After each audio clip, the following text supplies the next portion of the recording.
오늘은 마가복음 13장 14절에서 37절에 있는 말씀으로 깨어있으라 라는 말씀의 제목으로 하나님 말씀 같이 나누도록 하겠습니다. 오늘 우리가 읽은 본문은 세 덩어리로 나누어져 있습니다. 14절부터 23절까지는 예루살렘의 멸망을 담고 있고, 그리고 24절부터 27절까지는 모든 것의 멸망에 대한 이야기를 담고 있습니다. 그리고 28절부터 37절까지는 종말의 시간이 다가오는 것을 알고 깨어있으라 라는 그 내용들이 담겨 있습니다. 우리는 마가복음이 나오는 종말장의 이야기를 나누고 있습니다. 여러분, 마가복음 13장과 13장에 나오는 이 종말장과 마태복음 24장 나오는 종말장, 또 누가복음 21장에 나오는 이 내용들은 공통된 내용들을 많이 담고 있습니다. 성경 곳곳에 마지막에 관한 메시지들을 많이 담고 있죠. 여러분, 종말장의 존재 이유는 무엇일까요? 이렇게 종말에 관한 이야기들을 여러 번 반복해서 담고 있는 그 이유는 무엇일까요? 종말장의 존재 이유는 마지막의 시간을 두고 벌벌 떨라고 주시는 말씀이 아니라 그 마지막이 있다는 것을 통해서 우리의 존재를 기억하라는 것입니다.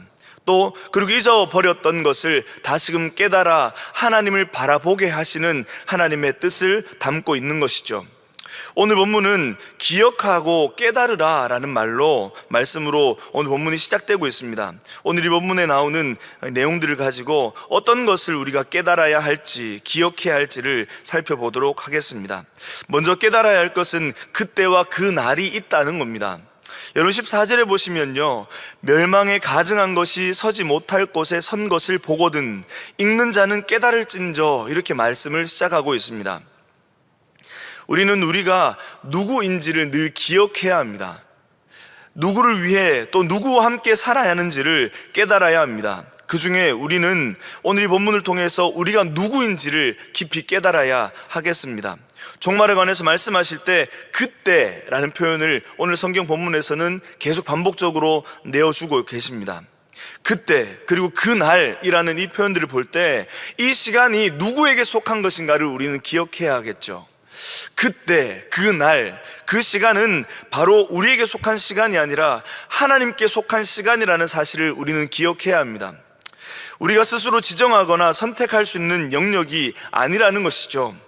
하나님께 그 주권이 있다는 것을 인정하고 순종하며 우리에게 그 때와 그 날을 허락하신 하나님을 바라보며 살아가야 하는 것입니다. 이 사실을 깨닫지 못하고 살아가면 우리의 삶에 큰 문제가 생겨나기 시작합니다.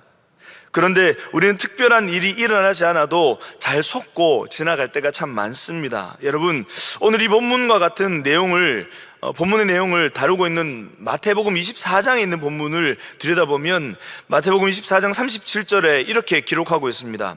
노아의 때와 같이 인자의 임함도 그러하리라.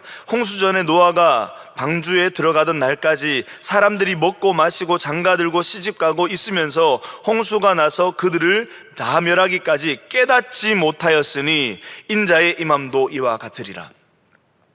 깨닫지 못하였던 이유를 설명하는데 그 이유를 이렇게 말씀하고 계십니다. 먹고 마시고 시집가고 장가갔기 때문에.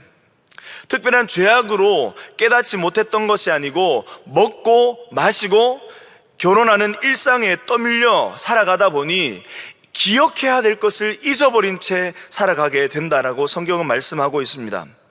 여러분, 저는 로마 철학자 세네카가 했던 그 말들 중에 삶과 생존에 관한 말이 참 지혜롭다라는 생각을 합니다. 로마 철학자 세네카가 했던 그 말이 무엇인가 하면 삶과 생존을 명확하게 구분해야 된다라고 말하는 것이죠. 백발과 주름살만 보고 어떤 사람이 오래 살았다고 믿어서는 안 된다고. 왜냐하면 그는 단지 오래 생존한 것일 뿐 오래 산 것은 아닐 수도 있으니까. 우리는 생존도 하지만 삶도 살아간다. 그래서 인간은 특별한 존재이다, 이런 말을 남겼습니다. 무슨 말일까요? 삶에 떠밀려, 시간에 떠밀려서, 환경에 떠밀려서 제대로 된 삶을 깨닫고 살지도 못한 채 있다가, 생존하여 있다가 마지막에 허둥지둥 우리의 삶에 어떻게 살아가야 되며 무엇을 바라보며 살아가야 되는지를 그제서야 깨닫게 되는 우리의 모습들이 많기 때문에 우리는 늘 그때와 그날을 기억해서 그냥 이 땅에 생존할 사람들이 아니라 이 땅에 하나님 허락하시는 삶을 살아가는 사명자로 살아가야 한다는 것이죠. 예수님은 종말이 멀리 있는 것처럼 말씀하시지 않고 지금 당장이라도 일어날 것처럼 우리 예수님께서 말씀하고 계십니다. 생생한 예수님의 말씀을 들여다보면 본문 28절 이하에서 깨어있으라 라는 말씀을 4번이나 반복하고 계십니다. 그때가 언제 올지 모르기 때문에. 32절에 그 날과 그때는 아무도 모르나니 하늘에 있는 천사들도 아들도 모르고 아버지만 아신다 말씀하고 계십니다. 37절 예를 들어 말씀해 주고 계시는데, 주인이 집을 떠나 타국으로 갈 때에 종들에게 일을 맡기고 깨어있어라 명령했습니다. 주인이 날이 저물어서 오게 될지, 밤중에 오게 될지, 닭 울 때 오게 될지, 아니면 새벽에 올지 알지 못하기 때문에 깨어서 주인을 기다려야 한다라는 것을 말씀하고 계시는 것이죠. 여러분, 여기에 깨어 있으라라는 그 말은 잠자지 말라는 그런 말이 아니에요. 여기에 있는 깨어 있으라는 그 말은 나태하게 있지 말라는 것입니다. 잊지 말라는 것입니다. 영적으로 느슨하게 있지 말고 늘 정신 차리고 있으라는 말씀을 하고 계신 것이죠. 베드로전서 4장 7절의 말씀과 같이 만물의 마지막이 가까이 왔으니 그러므로 너희는 정신을 차리고 근신하여 기도하라 하신 말씀과 같은 것입니다. 우리는 그때가 언제인지 알 수 없으나 반드시 마지막이 있다라는 사실을 늘 기억하고 날마다 신실하게 하나님 앞에 서야 하겠습니다.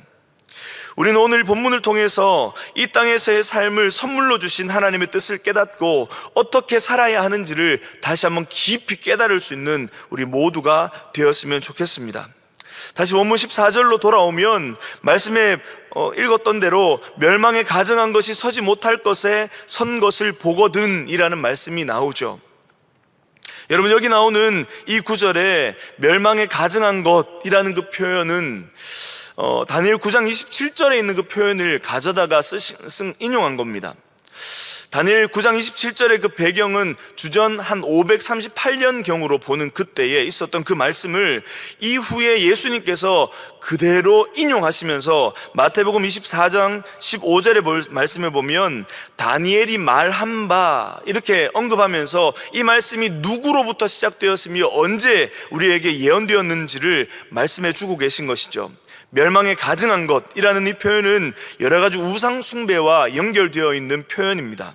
그게 2번의 시간들을 통해서 이 구절이 그대로 드러나게 되었던 것을 우리 성경에, 또한 성경의 역사 그 기록들을 보면서 알게 되는데요. 먼저 주전 168년경에 있었던 안디오코스 에피파네스 4세에 의해서 성전이 철저하게 짓밟혔던 때가 있었습니다. 그때 여호와의 성전을, 제단을 다 헐어버렸습니다. 그리고 그 자리에 제우스 상을 세워놓고 그 앞에 돼지를 제물로 올려두고 제사를 지내도록 했습니다. 그 일을 통해서 여호와의 성전을 짓밟는 것이죠. 여호와의 성전의 거룩함을 더럽히는 것입니다. 엄청나게 수치스럽고 모욕적인 이 모습을 성경을 통해서 우리는 역사를 통해서 우리가 확인하게 될 수 있는 것이죠.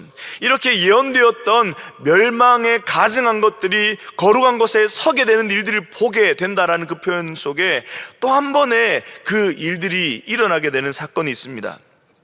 무엇인가 하면 주후 70년경에 예루살렘 성 전체를, 그리고 이스라엘 유대 땅 전체를 짓밟는 일들이 벌어지게 되었죠. 티투스 장군이 로마 군대를 이끌고 예루살렘을 파괴하고 성전을 철저하게 부수고 짓밟는 일들이 벌어집니다. 어제 우리가 보았던 큐티 본문이 13장 1절 이하의 본문이었습니다. 13장 1절 2절의 그 본문에 우리가 보아서 알듯이 성전에 관한 이야기를 우리가 보았지 않습니까? 헤롯 대왕에 의해서 건축되었던 어마어마한 성전이 이제 로마 군대에 의해서 돌 위에 돌 하나도 남겨지지 않은 채 완전히 부서지게 됩니다. 그런데 그때 여호와의 성전이 다시 한 번 더 철저하게 짓밟히는 일들이 벌어지게 되는 것이죠. 성경 14절에 표현했던 대로 멸망에 가증한 것이 서지 못할 것에 서는 일을 보게 된 것입니다. 여러분, 주 70년경에 있었던 이 내용이기 때문에 예수님의 이 말씀을 들었던 많은 사람들이 실제로 주 70년경에 일어났던 이 사건들을 눈으로 보았었던 사람들이 많이 있었을 거예요. 그때 예수님 말씀을 들었던 이 많은 사람들, 실제로 이 일들이, 성경 속에 나타난 이 일들이 그들의 눈앞에 펼쳐지는 것을 그들은 목격할 수밖에 없었던 것이죠. 여러분, 15절에 말씀하신 대로 멸망의 순간에는 지붕 위에 있는 사람들과 밭에 있는 사람들조차도 집에 들어가서 가방을 싸거나 기본적인 생필품조차도 챙기지 못한 채 떠나라, 그렇게 말씀합니다. 그만큼 긴박한 시간이라는 것이죠. 피할 길이 없다는 것입니다. 17절의 말씀에 보면 아이 뵌 자들과 젖먹이는 자들에게 화가 있게 될 것이다, 그렇게 말씀합니다. 이 말씀은 예수님께서 이 환난의 날에 아이 가진 엄마들과 같이 도망치기 어려움, 그런 사람들을 염려하는 예수님의 말씀이신 것이죠. 18절에 보면 겨울에 이런 일이 일어나지 않도록 기도하라, 그렇게 말씀합니다. 겨울은 여러분 도망치기 쉽지 않은 계절입니다. 우리가 생각하는 추운 겨울이기 때문에 그런 것이 아니라 팔레스타인 그 땅의 겨울은 우기이기 때문에 그때 비가 가득히 내려지게 되면 큰 강뿐만 아니라 작은 개울조차도 물이 많아져서 건너기가 쉽지 않고 피하기가 힘들어지기 때문에 그렇습니다. 19절의 말씀을 보면 하나님께서 창조하신 시초부터 지금까지 이런 환난이 없었고 이후에도 없을 것이다 말씀하고 계십니다. 여러분, 이 표현은요 굉장히 과장되었다라고 말할 수 없는, 실제로 임박한 재난을 표현할 때 성경에서 종종 쓰이는 표현입니다. 여러분, 유대인 역사가 요세푸스라는 사람은 로마가 예루살렘에 침략해서 유대 땅을 파괴하게 될 때 유대인들이 10만 명 정도 잡혀갔다라고 그렇게 말합니다. 뿐만 아니라 110만 명이 학살과 굶주림으로 이 시기 가운데 죽었다라는 그런 기록을 남기고 있습니다.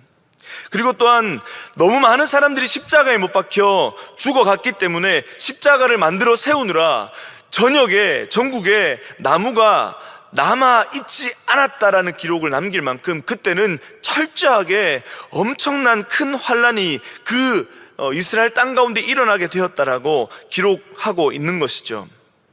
예수님의 말씀은 주 70년경에 있을 로마에 의한 예루살렘 멸망을 가리키지만 여러분, 이 두려운 멸망의 때에 관한 말씀은 결국 이 땅에 그 마지막 시간이 오게 된다라는 것을 우리에게 깨닫게 하고 계신 것입니다. 계속해서 21절과 22절 말씀을 보면 거짓 그리스도들과 거짓 선지자들이 일어나서 택하신 자들을 미혹한다, 그렇게 말씀합니다. 고난의 시간을 지나는 동안에는 빨리 그리스도께서 다시 오시면 좋겠다 기다리죠. 간절히 사모하는 마음이 그 마음 가운데 가득한 것입니다. 그런데 그 마음이, 간절히 원하는 마음이 많이 있기 때문에 주변에 그리스도가 오셨다, 메시아가 이 땅 가운데 다시 오셨다라는 그런 이야기를 들으면 귀가 번쩍이는 것이죠. 그래서 눈앞에 어떤 현상이 벌어지게 되면 속는 겁니다. 진짜가 아님에도 불구하고요. 눈에 보이는 기적과 기사를 보고 속아버리는 것이죠. 우리는 눈에 보이는 어떤 현상에 속으면 안 된다라는 것을 잘 알고 있습니다. 그럼에도 불구하고 우리는 쉽게 눈앞에 보이는 어떠한 것을 두고 마음이 빼앗기고 어떠한 현상이 일어나는 것을 두고 우리의 생각을 거기에 고정시켜 버리죠. 현상에 속으면 안 됩니다. 중요한 것은 눈에 보이는 무언가가 아니라 눈에 보이지 않는 하나님의 말씀인 줄 믿습니다. 우리는 언제나 눈에 보이지 않는 것이 눈에 보이는 것을 움직인다라는 사실을 기억하고 살아야 한다는 것이죠. 여러분, 주 1세기 당시에 대략적으로 그 이스라엘 그 땅 가운데 한 60명 정도의 거짓 메시아가 있었다라는 기록이 있습니다. 예수님 그 1세기 당시에요. 여러분, 하나님의 택하신 백성을 속이고 멸망으로 몰고 가는 악한 영이 그 땅 가운데 많았던 것입니다. 여러분, 지금 이 땅은 어떨까요? 대한민국에도 자칭 하나님이 한 20여 분 계시다고 합니다. 지금 이 시간에도 자칭 예수님이라고 말하는, 그리스도라고 말하는 존재가 이 땅 가운데 50여 명 정도 계시다고 합니다. 언젠가 저는요, 자기 스스로를 나는 선지자입니다 라고 말하는 분을 본 적이 있습니다. 이분이 무언가의 어떤 의도를 가지고 속이기 위한 것이 아니라, 또한 정신 이상을 가진 분이 아니라 그 마음 가운데 진심으로 본인 스스로가 자기가 선지자라고 생각을 하는 분을 본 적이 있는 것이죠. 여러분, 우리 주변에 속이는 영에 많다라는 것, 속이는 힘이 많다는 것, 우리는 기억하고 살아가야 합니다. 계속해서 24절에 보면 해가 어두워지며 달이 빛을 내지 아니하며 별들이 하늘에서 떨어지며 하늘에 있는 권능들이 흔들리리라 말씀합니다. 여러분, 여기에 이러한 징조가 있을 거다, 예수님 말씀하고 계시는 것이죠. 모든 광명체들이 빛을 잃습니다. 여러분, 우리는 아침이 되면 당연히 해가 뜨고 밤이 되면 당연히 별이 뜨고 달이 뜬다는 것을 우리는 생각합니다. 이건 당연한 거죠. 우리의 생각 속에 오늘 해가 혹시 뜨지 않을지도 몰라, 오늘 혹시 별이 뜨지 않을지도 몰라, 그렇게 생각하는 사람들은 없을 겁니다. 왜냐하면 그만큼 당연하다는 것이죠. 그런데 그것이 힘을 잃어버리는 거예요. 빛을 잃어버리는 겁니다. 이 땅 가운데 마지막에 오게 되는 그 순간, 그때에는 이런 징조들이 있게 될 것이다, 예수님 우리에게 말씀하고 계십니다. 이런 징조들이 있을 그때에 예수님께서 구름을 타고 큰 권능과 영광으로 오는 것을 모든 사람들이 보게 될 것이다, 그렇게 성경은 말하고 계시죠. 오늘 본문의 마지막 절인 37절에서는 이 말씀을 어느 일부 사람들에게만 주시는 말씀이 아니라는 것을 성경은 말씀하고 계시죠. 맨 마지막에 말씀에 이렇게 말씀합니다. 깨어있으라, 내가 너희에게 하는 이 말은 모든 사람에게 하는 말이니라 하시니라. 사랑하는 여러분, 오늘 우리는 종말에 관한 이 본문의 말씀을 들었습니다. 여러분, 오늘 이 본문을 통해서 우리는 세 가지를 깨달아야 합니다. 먼저는요, 첫 번째, 그 때가 있다는 것을 우리는 깨달아야 합니다. 우리는 때때로 알고 있지만 깨닫지 못한 채 잊어버린 채 살아갈 때가 참 많은 것, 우리가 다시 한번 돌아보면서 깨달아야 합니다. 여러분, 이 땅에 반드시 마지막 때가 있다는 것. 제 인생에 인생 문장이 있습니다. 내 인생에 주인이 있다, 주인이 맡긴 일이 있다, 주인이 결산할 때가 있다. 여러분, 우리 인생 가운데 그 때가 있다는 것을 기억해야 합니다. 두 번째는요, 속이는 영이 있다는 것을 기억하고 살아야 합니다. 사단은 우리를 속여요.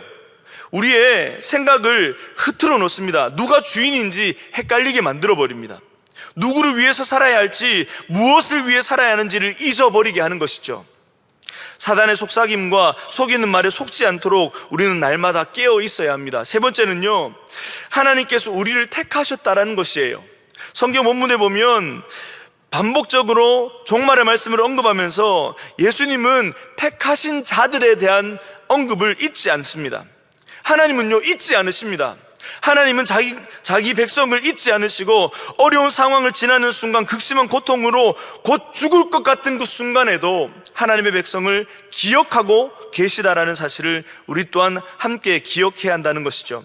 이사야 43장 5절에서 7절 말씀에 이렇게 말씀합니다. 두려워하지 말라, 내가 너와 함께하여 내 자손을 동쪽에서부터 오게 하며 서쪽에서부터 너를 모을 것이며, 내가 북쪽에서 이르기를 내놓으라, 남쪽에게 이르기를 가두어 두지 말라.